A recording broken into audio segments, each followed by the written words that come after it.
la versión 9.3 que fue liberado en el parche 2. Corresponde a algunas funcionalidades relacionadas con las rutas en las órdenes de fabricación. Podemos ver en esta orden de fabricación que tenemos una columna nueva llamado estado. En esta columna podemos definir tres estados: planificado, en progreso y completado. Son estados estándares que no se pueden agregar ni modificar. Por defecto, todas las líneas de la orden de fabricación están en estado planificado al inicio, pero es posible ir cambiándolas de estado, por ejemplo, en progreso, si queremos marcar que la primera etapa de la orden de fabricación la vamos a iniciar. Entonces podemos dejar todas las filas correspondientes a esta etapa de la ruta en progreso, mientras que el resto va a seguir en planificado. Bien. También es posible hacerlo en forma individual por cada uno de los recursos o de los artículos que pertenecen a una etapa.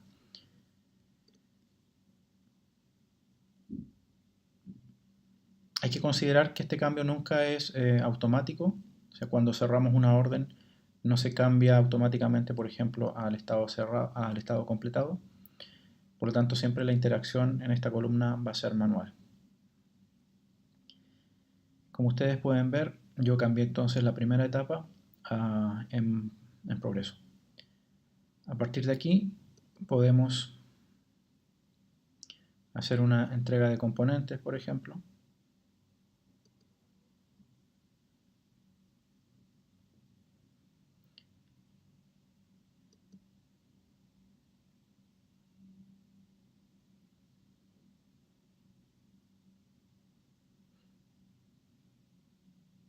Vamos a hacer lo siguiente. Vamos a hacer una entrega de componentes solamente de la primera etapa de la ruta. Y vamos a hacer que la primera fila se consuma por una cantidad distinta a la cantidad requerida. Y luego vamos a completar toda esta etapa. Vamos a ver lo que va a ocurrir. Entonces vamos a entregar componentes. Vamos a escoger entregar componentes solamente de la primera etapa.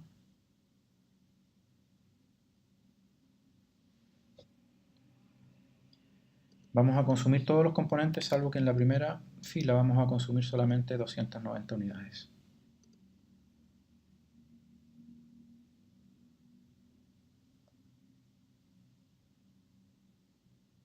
Bien.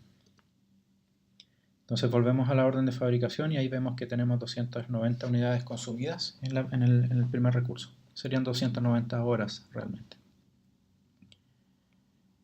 Si cambiamos esta etapa a completado, vamos a encontrar que aparece un mensaje indicando si queremos cambiar la cantidad planificada para que coincida con la cantidad emitida, es decir, que cambiemos esta cantidad de 300 a 290.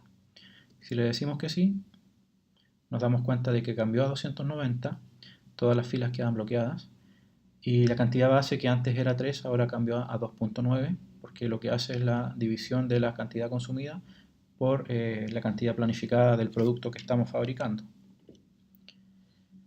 De esta forma ambas columnas van a quedar igual. Hay que tener en cuenta que si hacemos esto no se van a producir desviaciones en la orden de fabricación.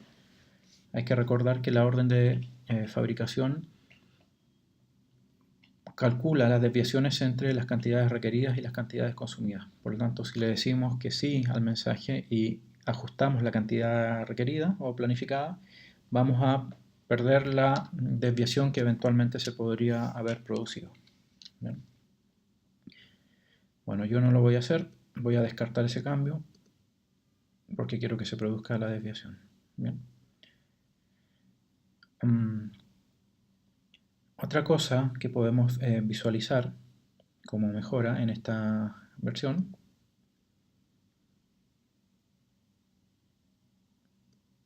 son los cálculos de las fechas de inicio y las fechas final.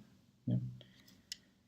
Ustedes pueden ver que el método de enrutamiento que tengo definido es reenvío de fecha de inicio. Bien. Esto quiere decir que el sistema va a empezar a asignar el consumo de los recursos desde hoy en adelante, desde hoy hacia el futuro, y va a ir calculando las fechas en consecuencia a la cantidad que haya disponible o la capacidad que tengamos en nuestros recursos. Bien. ¿Qué cambios hay acá?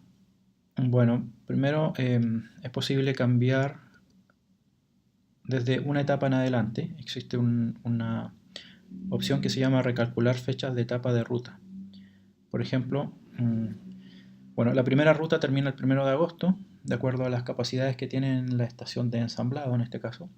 Y la siguiente etapa, embalaje, tiene un inicio el 1 de agosto. Si por algún motivo yo ajusto esta fecha, ¿ya? Manualmente, la siguiente fecha no se va a ajustar. Y nada de ahí en adelante se va a ajustar. Yo tengo la opción de decirle recalcular fecha de etapa de ruta de aquí en adelante. Entonces ahí le decimos que sí. Y de aquí en adelante cualquier fila la va a actualizar. Pero lo que está de ahí hacia atrás no lo va a tocar. Bien. Básicamente hace ese ajuste. Hay que tener en cuenta, sí, y mucho cuidado cuando hacemos actualizar. Siempre aparece este mensaje de actualización de fechas de inicio y fin de los recursos. Entonces, si le digo que sí, me va a actualizar y va a sobreescribir el cambio que yo haya hecho. Bien, se fijan que ahí vuelve el 1 de agosto al 13 de agosto. Bien, entonces hay que tener cuidado con eso. Esta opción que está con el botón derecho solamente va a estar disponible si escogemos la opción reenvíos de fecha de inicio y fecha de vencimiento para atrás. Si usamos, por ejemplo, en fecha de inicio o en fecha de vencimiento, no nos va a aparecer. Le vamos a dar a actualizar para que recalcule las fechas. Ahí recalculó, le damos a actualizar.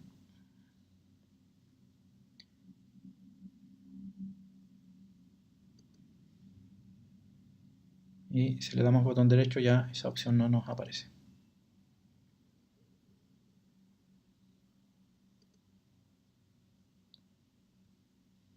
Bien, otro cambio que podemos ver o mejora es en la ventana resumen. Tenemos la opción de decirle documentos de referencia. Así como teníamos en los documentos de marketing la opción de añadir documentos de referencia, podemos hacerlo ahora también en la orden de fabricación. Entonces yo aquí podría, por ejemplo, hacer relación con una factura de cliente o con cualquier documento, incluso con documentos externos al sistema. También es posible, desde la misma orden de fabricación, listar registros contables de inventario. ¿Ya? Ahí vamos a poder encontrarnos las transacciones de inventario directamente desde la orden de fabricación, lo cual también es posible hacer ahora desde el maestro de recursos. Vamos al maestro de recursos, por ejemplo, y con botón derecho también tenemos la opción lista de registros contables de inventario.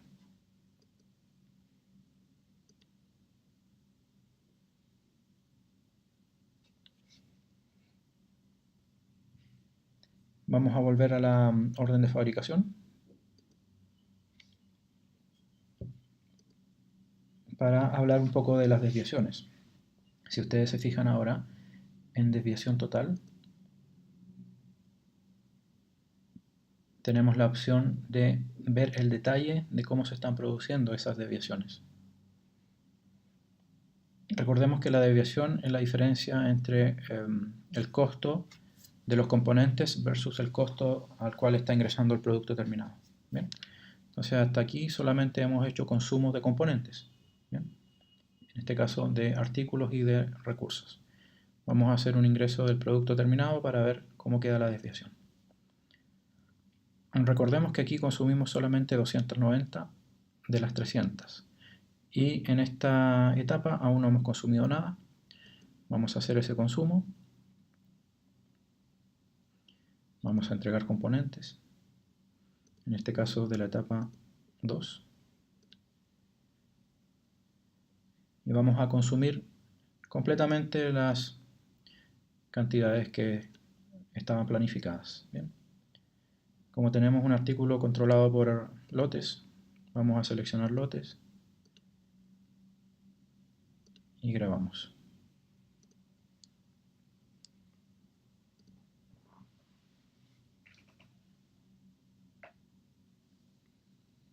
Volvamos a la orden de fabricación. Vamos a ir a resumen. Entonces aquí tenemos la cantidad de desviación hasta el momento. Vamos a recibir el producto o las 100 unidades del producto terminado. Vamos a crear. Básicamente nos estaría quedando una desviación solamente por el primer artículo de los componentes, ¿cierto? Que serían las 10 unidades que quedaron sin consumir. Bien, ahí está la cantidad pendiente. Y eso refleja mi desviación total hasta ese momento, que serían 550 pesos. Bien, entonces en la columna de desviación ahora podemos determinar fácilmente cuáles son los componentes que están dando origen a la desviación en esta orden de fabricación. Básicamente esos son todas las mejoras que tenemos en la versión 9.3 en el módulo de las órdenes de fabricación.